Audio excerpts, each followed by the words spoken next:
Good evening, this is the Oscar expert here with Brother Bro. SAG nominations are coming up tomorrow, so it is time to predict.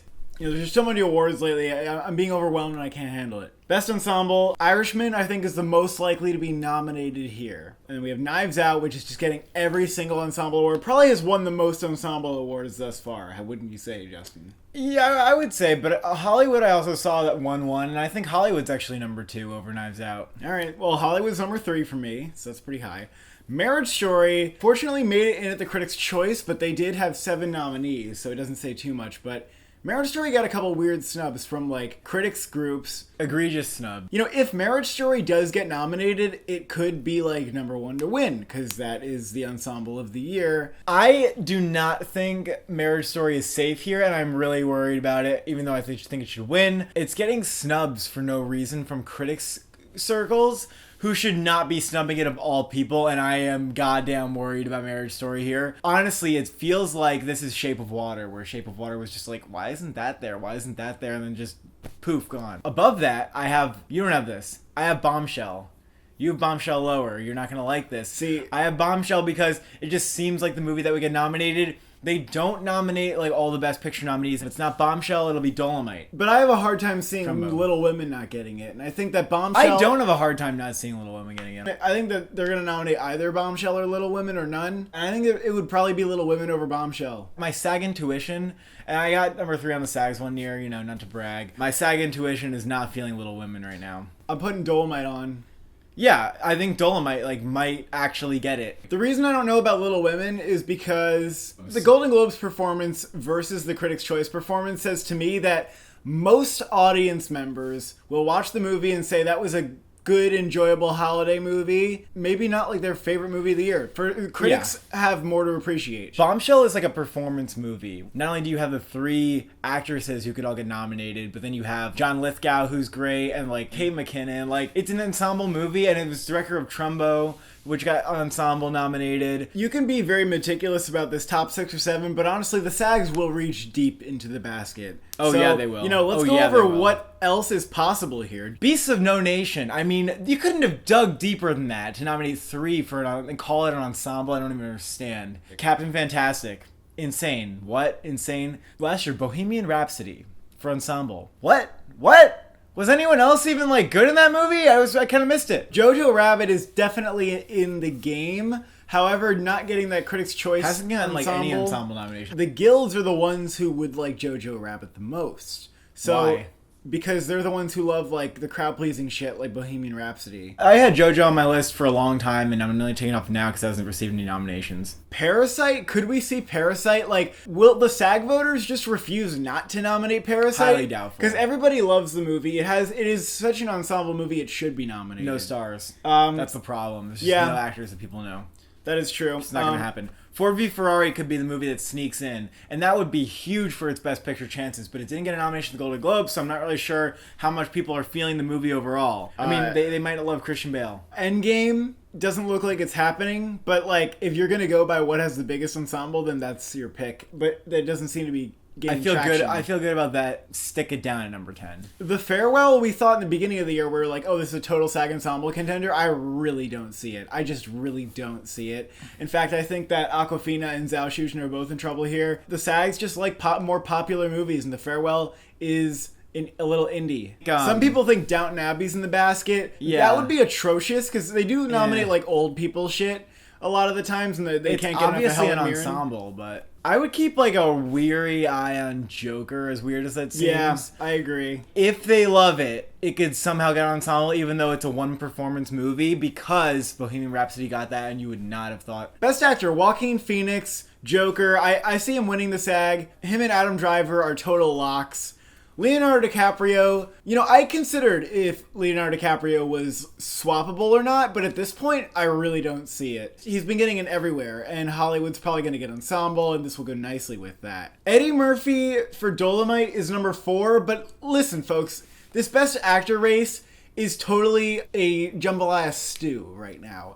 We had 7 nominees at the Critics' Choice, and 2 of the Golden Globe nominees in Drama Actor were not among those 7. Yep. So we don't know what the hell is going on. That means there are 9 contenders. And then Taron Egerton. Why is there a feeling that Eddie Murphy will get it? People like him. And if Dolomite gets Ensemble especially. So I'm feeling Eddie Murphy too for this, even if he doesn't get the Oscar nomination. 5, I have Banderas, because I don't think he'll miss a beat until the Academy Awards, and I think he'll still get the Academy Award nomination. I think he'll get everything. Yeah, Banderas has been getting absolutely everything pretty much. You know, with the Golden Globe and the Critics' Choice, it's hard to say that he's not getting this. People just think it's like his time, his year. Now 6 is De Niro and The Irishman. Yikes. The Golden yucky. Globe nominee, you might be saying, well, you know, just because the Golden Globe snubbed him doesn't mean the SAGs will. And that's, you know, that's true, but it's not just the Golden Globes. Random critics groups have been snubbing De Niro as well. You'll just see a top 5 that just does not have De Niro in it. Maybe people think that De Niro's performance is just too, like, oh, that's, like, easy for him. Like, he's De Niro, he's not, you know, we know what he can do.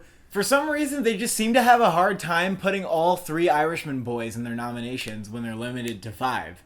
The only people who didn't do this were Critics' Choice. Other than that, you'll see De Niro and Al Pacino snubbed, with Joe Pesci holding strong, who I think is number 2 right now behind Brad Pitt. But Jonathan Pryce missed the Critics' Choice, which was pretty big, but he did get a surprising Golden Globe nomination for Best Actor. yeah, I don't think that means that much for him, because obviously the Globes love the Popes, and we don't know if the guilds are going to love the Popes in the same way. I don't feel like he is as likely as the 6 above him. That's all I'm going to say. Taron Egerton for Rocketman. This is kind of his last chance to see if he can score a major nomination. I could see him here. Yeah, because the SAGs might like, you know, the rah-rah performance. Yeah, exactly. You can He root does for. a lot. He sings. He does a lot. Christian Bale, Ford v Ferrari. I mean, if he gets it here, then he's a big boy. It'll be interesting to see Ford v Ferrari's performance at the SAGs, because after seeing the movie, I thought, like, there are a lot of good performances in that movie. So it would be interesting to see if they would package it with actor if they did want to go that route, but I don't think it's the most likely thing. And Adam Sandler, Uncut Gems. He's really been a strong critics pick, scoring, like, some of the most nominations and wins out of anybody at these critic circles and the Critics' Choice, of course. You know, Uncut Gems, like, what kind of movie is that to get major guild nominations? I don't think they nominated Ethan Hawke in First Reformed. Yeah, that's the thing. They didn't nominate Ethan Hawke in First Reformed, and, like, that's it for me. That's it. Best Actress, Renee Zellweger for Judy's Your Frontrunner, Scarlett Johansson, Marriage Story, Locke, Charlize Theron, Bombshell, Locke. Don't even do that noise. Charlize Theron's number 2. Scarlett Johansson. I don't agree. People have been touting that Charlize Theron's going to steal it from Renee Zellweger. We have not a shred of she's evidence. not stealing it. I didn't No, say that. some I just people think she's- that she's like some kind of runner-up. I could see an egregious snub for Scarlett Johansson. I'm sorry. I could see an egregious snub. She'll probably get nominated. I have her on my list. She's number 3. Anyway, Saoirse Ronan is number 4 for Little Women. Yep. Despite Little Women's underperformance of the Globes, she was in there. And then we have Cynthia Erivo for Harriet, who at this point This seems is like a no-brainer. This is our 5 right here. This is the solid 5. Unless you want to argue that Awkwafina is in there. I It's would kind of hard to not. argue I would because not. she does get nominated everywhere, but then she was in Comedy at Globes, and it's an indie film, so of course she's getting nominated for the indie stuff. Yeah, this was the 5 Golden Globe nominees.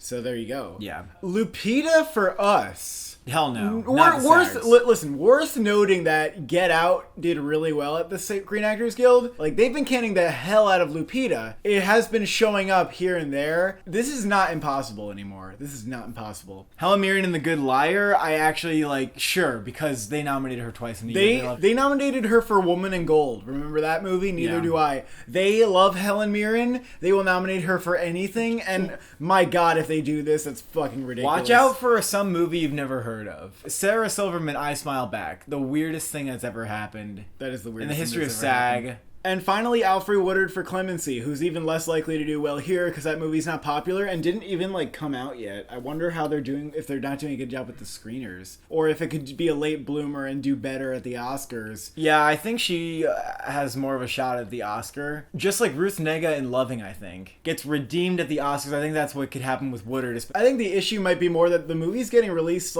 in late December limited. Some people say it's a hard movie to make it through even the first 10 minutes because people just get bored. Supporting actor Brad Pitt, solid number 1 right now. Joe Pesci is number 2.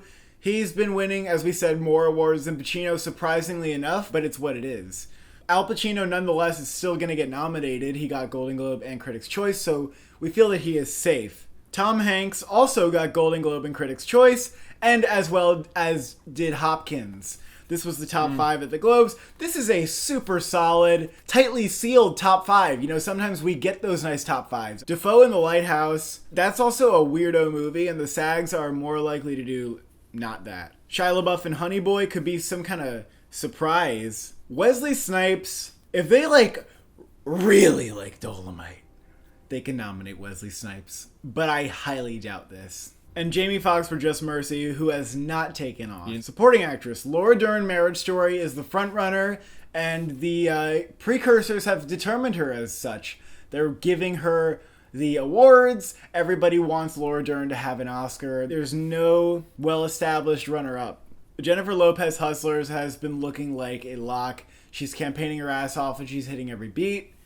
Margot Robbie in Bombshell. We have seen her show up for Bombshell at the Globes and the Critics' Choice. Florence Pugh for Little Women missed the Golden Globe, got Critics' Choice. They may or may not nominate it in Ensemble. Pugh is not a lock here, but this will be crucial for her, I think, because people say she's so good and such a standout. It seems unfortunate that she hasn't really solidified herself in there, but if she gets the SAG nomination, then I think that she will.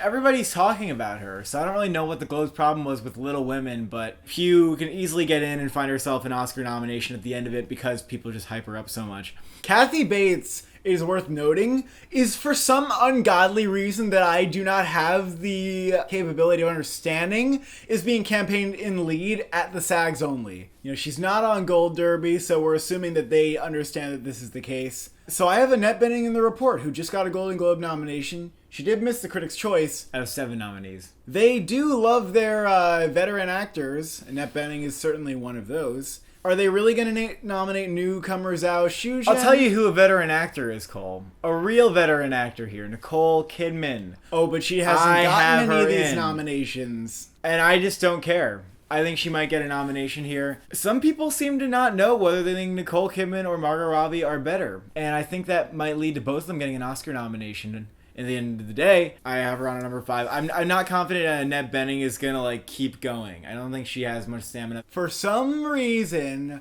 Gold Derby thinks that Maggie Smith is 4 for Downton Abbey. 4. This is ridiculous, folks. Okay, but we could see this happening. And Cole, this is something that you and I could be completely resisting, and then it gets in and we freak out. Oh well, we resisted Scarlett Johansson for Jojo Rabbit at the Globes, and that worked out pretty well. That's for us, right, didn't it? Especially because it'd be weird to see Jojo Rabbit end up with no nominations. I mean, wouldn't that be kind of strange? Zhao Shuzhen, where do you have Zhao Shuzhen, Cole? 6. I also think she's 6. It might be a thing that the Academy just nominates her for, but not the SAGs. And it's really unfortunate because that's easily, that would be topping my list for what I would vote for if I were voting for supporting actress. It would be Octavia Spencer and Luce. Well, that's right. It would be Octavia Spencer and Luce, and then it'd be Zhao Shuzhen. Stunt Ensemble, we're just going to take a stab at this one. I think we got a solid 4 out of 5 right here. 1917, very obvious that they will nominate the war movie. John Wick 3, the stunt action movie of the year. Endgame, they nominated Infinity War. That's enough logic. Ford v Ferrari, they nominated Rush. That's enough logic. Joker, you might be thinking, well, this movie doesn't really have a lot of stunts. You know, of course, as a comic book movie, it has some stunts. They nominated Buster Scruggs. They nominated Nocturnal Animals. They nominate weird stuff sometimes, and they might like Joker enough to do it. But the other thing I noticed is that they'll usually nominate movies that are considered good. So the basket: Captain Marvel, Alita Battle Angel, Spider-Man Far From Home, Terminator Dark Fate, Rambo Last Blood, who knows? Thank you for watching. Thank you for subscribing. What is your weird, random ass SAG pick that you have the best feeling is going to happen?